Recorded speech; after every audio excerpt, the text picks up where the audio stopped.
Garogin, pourriez-vous nous apporter 2 cafetières, s'il vous plaît ? La phrase résonna dans la salle de briefing stratégique du Naval Strategic Operations Command à Fort Ridge. Une vingtaine d'hommes, en uniforme de la Navy, étaient déjà installés autour d'une grande table de conférence en bois clair. Sur les murs défilaient des cartes satellites et des plans d'opération parsemés de marques colorées. L'air était tendu, saturé d'odeurs de papier neuf et de sueur froide. Avant de plonger dans cette histoire incroyable, dites-nous en commentaire d'où vous êtes, mettez un like et abonnez-vous pour ne rien manquer. Tous les regards se tournèrent vers la femme qui venait d'entrer par la porte latérale. Elle portait une tenue civile, pantalon noir, chemise vert olive, veste simple aux coutures usées. Ses cheveux sombres étaient tirés en un chignon bas, son visage impassible, presque fermé. Elle avait la trentaine, mince, droite, sans chercher à se justifier. Le colonel Ryan Mercer, chef d'une unité spéciale des SEALs, se leva de son siège, grand, large d'épaules, l'uniforme impeccable, les insignes argentés brillant à la lumière. Il esquissa un sourire arrogant. « Je suppose que vous êtes la nouvelle interprète civile ou l'officier de liaison. Nous avons besoin de café. Noir, sans sucre. » Quelques officiers rirent discrètement, d'autres échangèrent des regards complices. La femme resta silencieuse, immobile. Mercer fronça les sourcils, s'avança d'un pas, la voix teintée d'impatience. « Tout va bien ? Ce n'est pourtant pas compliqué. » Elle le fixa droit dans les yeux. Pas de colère, juste une fatigue ancienne, presque de la pitié. Au bout de la table, un jeune lieutenant murmura à son voisin. « Qui l'a invité ?» Un autre SEAL, encore en tenue d'entraînement, eut un sourire narquois. « Elle vient peut-être du comité du personnel, ou d'un programme de diversité. » C'est alors que la porte principale s'ouvrit. Un amiral entra, suivi de 2 officiers de protocole. Sa voix claire coupa court au chuchotement. Tout le monde, debout pour accueillir la contre-amirale Claire Donovan, commandante du Naval Strategic Operations Command. Silence absolu. Le temps sembla se figer. Mercer cligna des yeux, se retourna lentement, son visage devint livide. La femme s'avança calmement, sortit un dossier de la poche de sa veste et se dirigea vers le pupitre. 3 étoiles brillaient maintenant sur ses épaules. Base navale de Clearwater, Floride, 05h40. Le brouillard pesait encore sur la baie quand Claire Donovan, alors simple commandante, chargea son sac à l'arrière d'un 4x4 noir sans insigne. Pas d'escorte, pas de protocole, juste elle, ses notes et un ordre. En uniforme de service, camouflage AOR2, elle se fondait parmi les Marines et les SEALs qui circulaient sur la base, ses cheveux tirés en arrière, son regard alerte. Ce que personne ne savait, c'est qu'elle s'apprêtait à partir pour une mission qui ne figurait sur aucun agenda officiel. Le vice-amiral Porter venait d'annoncer son départ à la retraite, et la rotation du commandement devait être confirmée d'un jour à l'autre. Officiellement, personne ne savait encore qui prendrait la relève. Mais Claire portait déjà le décret présidentiel dans son dossier. Scellé, confidentiel. Les derniers mois avaient été rudes, plus qu'elle ne voulait l'admettre. Pas une carriériste, pas une favorite des relations publiques, encore moins une figure de l'ancienne école. Sa trajectoire était faite de missions secrètes, de rapports classés et de décisions dont on ne parlait jamais en public. Mais cette fois, son départ de Clearwater n'avait rien à voir avec une promotion. Elle avait reçu une note manuscrite anonyme. Si vous voulez sauver le NSOC, commencez par Fort Hamilton, avant qu'il ne soit trop tard. Pas d'adresse, pas de signature, juste ces mots. Un piège, peut-être. Mais Claire savait lire les signes. Derrière les uniformes, la chaîne de commandement se fissurait depuis des années. Promotion biaisée, plaintes étouffées, enquêtes sans suite, tout était enregistré, rien n'était puni. Elle prit le volant, jeta un coup d'œil au rétroviseur. Ses yeux trahissaient la lassitude, non pas du manque de sommeil, mais de ces années passées à devoir prouver que la compétence ne se mesure pas au volume de la voix. Moteur allumé. Fort Hamilton l'attendait, sans savoir encore ce qui arrivait. 2 jours plus tard, Claire Donovan observait en silence depuis la salle vitrée dominant le champ d'entraînement. En bas, un groupe de recrues s'exerçait au combat urbain. Bruit, confusion, cris. Elle ne disait rien, ne notait rien, mais son regard tranchait comme une lame.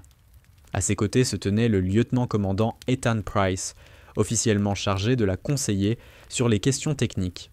En réalité, Claire savait très bien qu'il servait surtout de relais officieux pour les vieilles alliances internes, ces cercles d'officiers qui s'accrochaient encore à leurs privilèges. Il parlait vite, d'un ton faussement professionnel. Ici, nous misons beaucoup sur l'autonomie des équipes. Chaque chef de groupe choisit sa propre méthode d'entraînement. Ça fonctionne depuis des années. Claire acquiesça lentement, sans rien dire. Price continua. La plupart de nos instructeurs sont des vétérans décorés. Le colonel Ryan Mercer, par exemple, dirigera le briefing de cet après-midi. Il est très apprécié des hommes. Voilà donc le nom qu'elle avait entendu chuchoter à plusieurs reprises avant son arrivée à Fort Hamilton. Colonel Ryan Mercer, un homme qui, sur le terrain, avait fait preuve de courage, mais dont le nom revenait étrangement souvent dans les rapports internes. Intimidation, autoritarisme, promotion sélective. Jamais rien de prouvé, toujours juste en deçà du seuil d'une enquête officielle. Claire détourna le regard de la vitre. « Montrez-moi ces derniers rapports de mission, ainsi que la liste des officiers qu'il a promus ces 3 dernières années. » Price hésita. « Amiral, je ne suis pas certain que... » « Je n'ai pas demandé, lieutenant-commandant, » répondit-elle calmement. « J'ai ordonné. » Silence. Price salua brièvement et quitta la pièce. 2 heures plus tard, Claire travaillait seule dans un petit bureau sans fenêtre, au fond du bâtiment administratif. Devant elle, des piles de dossiers s'entassaient. Elle les épluchait page après page, sans pause, sans café. Peu à peu, un schéma se dessinait. Des officiers brillants, souvent latinos, asiatiques, ou simplement femmes, écartés malgré d'excellentes évaluations. Des rapports de mission incomplets, des incidents jamais déclarés. Et puis une lettre, écrite à la main, sans adresse, sans signature, simplement signée « Lieutenant de grade junior, Marcus Rivera ». Le message commençait ainsi. « Si vous voulez vraiment savoir pourquoi nos meilleurs hommes disparaissent, regardez de près la mission Nightbrush l'hiver dernier. Et demandez-vous pourquoi personne n'en parle. » Claire referma lentement l'enveloppe. Fort Hamilton n'était pas une affectation facile, mais désormais, elle savait, il ne s'agissait plus seulement de commandement. Il s'agissait de vérité, et elle comptait bien la faire éclater au grand jour. La salle de réunion du bâtiment C était comble, les chaises occupées presque exclusivement par des hommes en tenue de combat, instructeurs, chefs d'équipe, techniciens. À la tête de la salle, le colonel Ryan Mercer, la posture de celui qui n'a plus été contredit depuis longtemps. Ethan Price, impeccablement rasé, arborait ce sourire satisfait propre à ceux qui ont passé trop d'années dans le même poste sans jamais être inquiétés. Dans le fond, Claire Donovan s'était installée incognito. Officiellement, son rang d'amiral n'avait pas encore été annoncé, à sa propre demande. Officiellement pour des raisons d'évaluation opérationnelle, officieusement pour voir comment ces hommes se comportaient quand ils croyaient qu'aucune autorité ne les observait. Mercer prit la parole, ignorant sa présence. Ces derniers temps, j'entends dire qu'il y aurait des irrégularités dans notre programme d'entraînement. Qu'ils sachent ceci, ceux qui doutent de notre efficacité sont libres de rejoindre l'administration. Des rires fusèrent, des tapes sur les épaules. Claire, impassible, observait. Elle notait mentalement qui riait, qui restait muet, qui jetait des regards nerveux. Mercer reprit, la voix plus dure, « Certains critiquent nos procédures de sélection. Ce sont pour la plupart, ceux qui ont échoué à les passer. » Silence. Puis son regard accrocha enfin celui de Claire. Il sembla la remarquer pour la première fois. Un pli traversa son front. Il s'approcha de 2 pas, tendit la main dans sa direction et lança. « Heureux de voir qu'on a des invités de l'administration aujourd'hui. Peut-être qu'on nous aidera à prendre des notes ou à servir le café. » Éclat de rire. Applaudissements. Claire ne répondit pas. Elle leva légèrement un sourcil, le fixa sans ciller et pensa simplement « test réussi ». Ce soir-là, dans son logement temporaire, Claire Donovan sortit l'enveloppe marquée Nightbrush.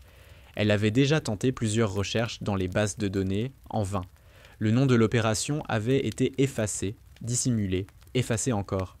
Mais Marcus Rivera lui avait laissé une trace, une clé USB glissée derrière la doublure d'un dossier dans la base de données de formation tactique. Elle la connecta à un ordinateur isolé, un seul fichier. Une vidéo, floue, captée par une caméra d'épaule, neige, confusion, des voix paniquées, puis une phrase claire étouffée par le souffle.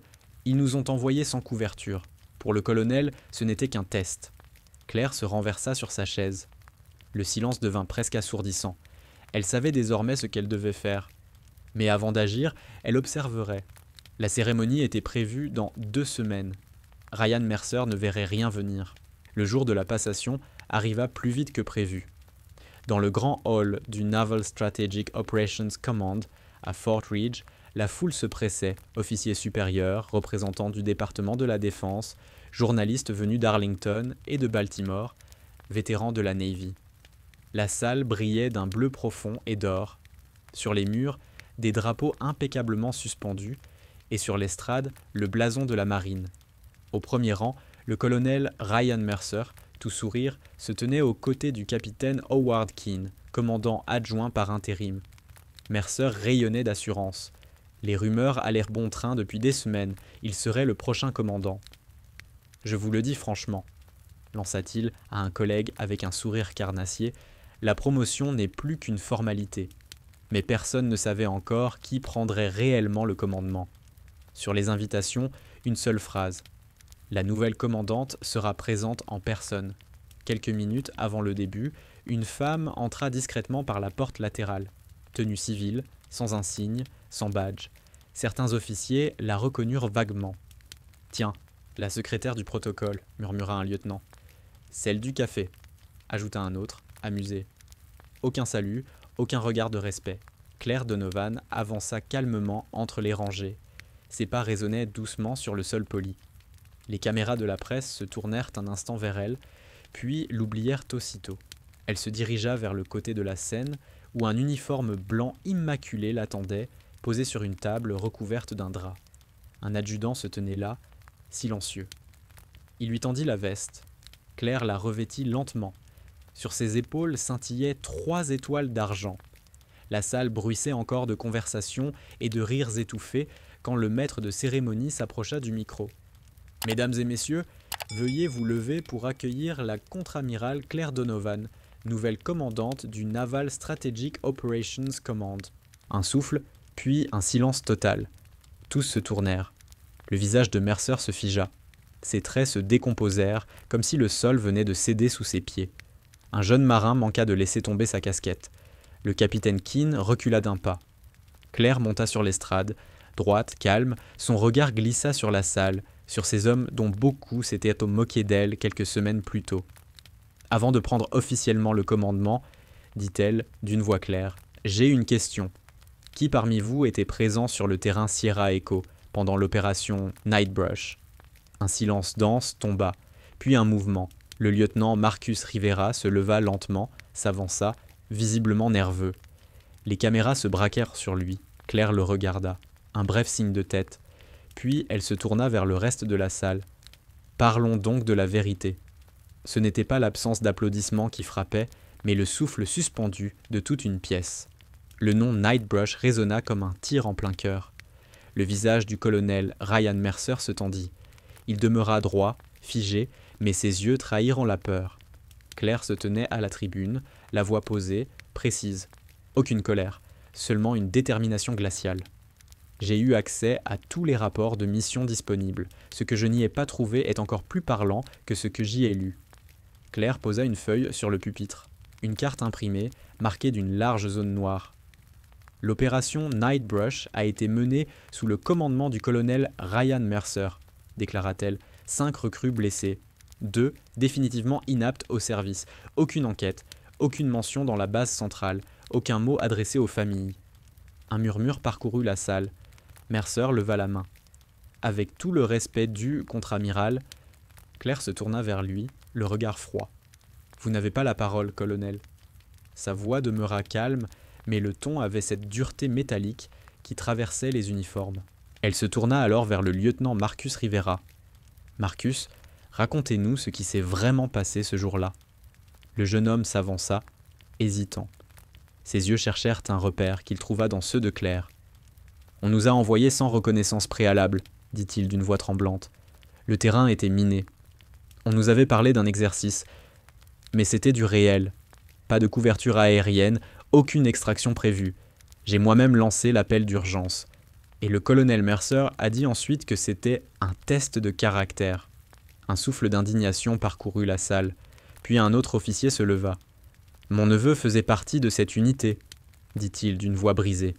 Il ne s'en est jamais remis. Claire resta silencieuse. Elle laissa les mots s'imposer d'eux-mêmes. Puis, elle reprit « Ce matin, j'ai déposé la demande officielle de suspension du colonel Mercer. Une enquête est ouverte. Tous les officiers ayant participé de près ou de loin à l'opération Nightbrush sont relevés temporairement de leurs fonctions jusqu'à la conclusion du rapport. » Au fond de la salle, un journaliste leva sa caméra. Claire lui fit signe d'un léger mouvement de tête. « Vous pouvez filmer. » Mercer s'avança d'un pas. « Vous n'avez pas le droit de faire ça. Je suis... » « Vous étiez colonel, » répondit-elle doucement. Elle quitta le pupitre, tendit la main. « Vos clés et vos identifiants, s'il vous plaît. » Lentement, presque incrédule, Mercer détacha le porte-badge de sa ceinture et le lui remit. Leurs doigts ne se frôlèrent même pas. « J'espère, colonel, que votre vérité sera plus solide que mes preuves. » Le silence qui suivit fut absolu. Un système venait de vaciller, non pas dans le tumulte, mais avec la précision d'un scalpel. Ceux qui riaient autrefois baissèrent les yeux. 3 semaines plus tard, Fort Hamilton n'était plus le même. Les programmes d'entraînement avaient été réécrits, les méthodes revues. La divulgation du dossier Nightbrush avait déclenché une vague de rapports internes. Agressions, menaces, blocage de carrière. Ce qui avait été tu pendant des années commençait à remonter à la surface. La contre-amirale Claire Donovan exerçait désormais son commandement avec pleine autorité. Mais elle ne se comportait pas en victorieuse. Pas d'interview, pas de caméra, pas de discours. Chaque matin, à 6 heures, elle rejoignait la première unité d'entraînement. Silencieuse, observatrice. Parfois, elle ne disait rien. Parfois, seulement une phrase, prononcée avec calme. « Les bons soldats n'ont pas besoin de scènes. Ils ont besoin de colonnes vertébrales. » Les hommes qui, autrefois, riaient d'elle, commencèrent peu à peu à changer. Pas d'un coup, mais visiblement. L'un d'eux, le chef instructeur Mason Grant, celui qui s'était moqué le plus bruyamment lors de sa première apparition, se taisait désormais chaque fois qu'elle entrait dans la pièce. Puis vint l'incident. Un test de sécurité inopiné, une procédure courante à Fort Hamilton. Une équipe externe devait simuler une intrusion pour évaluer les réflexes de réaction. Mais cette fois, quelque chose tourna mal. Un tireur d'élite, posté sur la position 3, censée être une zone neutre, utilisait de vraies balles. Sabotage, erreur. Personne ne le sut jamais avec certitude. Claire Donovan se trouvait alors dans la zone alpha, en train d'observer un nouveau protocole d'entraînement. Le tir passa à quelques centimètres de sa tête. Le chaos éclata. Les soldats se mirent à couvert, les forces de sécurité envahirent le terrain. Et, dans la confusion, le chef instructeur Mason Grant se jeta entre elle et la ligne de feu. « Restez derrière, madame !» hurla-t-il. La balle l'atteignit à l'épaule. Gravement blessé, mais vivant. Claire se précipita vers lui, pressa la plaie de ses mains. « Pourquoi ?» murmura-t-elle. Grant serra les dents, le regard fixe. « Parce que je comprends enfin qui vous êtes. » Quelques jours plus tard, elle alla le voir à l'hôpital.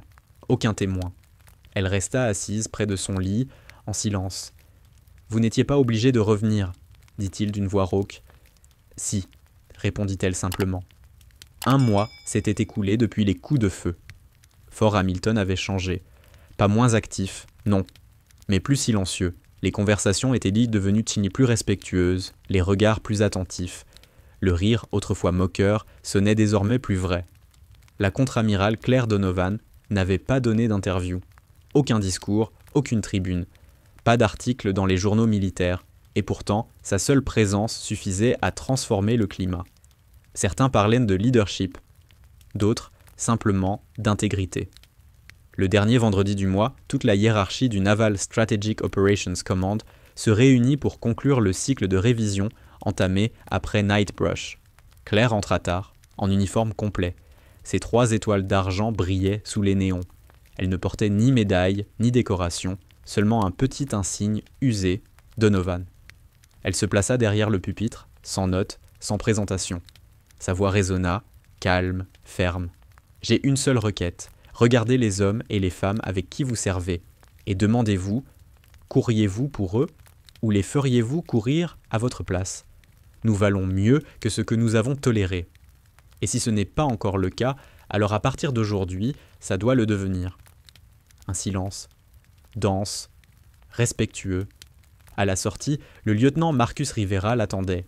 Il se redressa, la salua. « Madame, la famille d'un des hommes de Nightbrush m'a écrit. Ils voulaient vous remercier. » Claire posa une main sur son épaule. « Ne me remerciez pas. Racontez leur histoire et ne la laissez plus être oubliée. » Ce soir-là, elle quitta le bâtiment seule, en tenue civile, comme au premier jour. Un jeune marin qu'elle ne connaissait pas lui tint la porte. « Bonne nuit, madame. » Elle hocha la tête, esquissa un sourire discret et disparut dans l'obscurité. Pas comme une héroïne, pas comme un symbole, mais comme une femme qu'on n'avait pas réussi à faire taire. Et vous n'auriez jamais eu besoin de me sauver. Un dernier regard, franc, silencieux, le respect, à nu.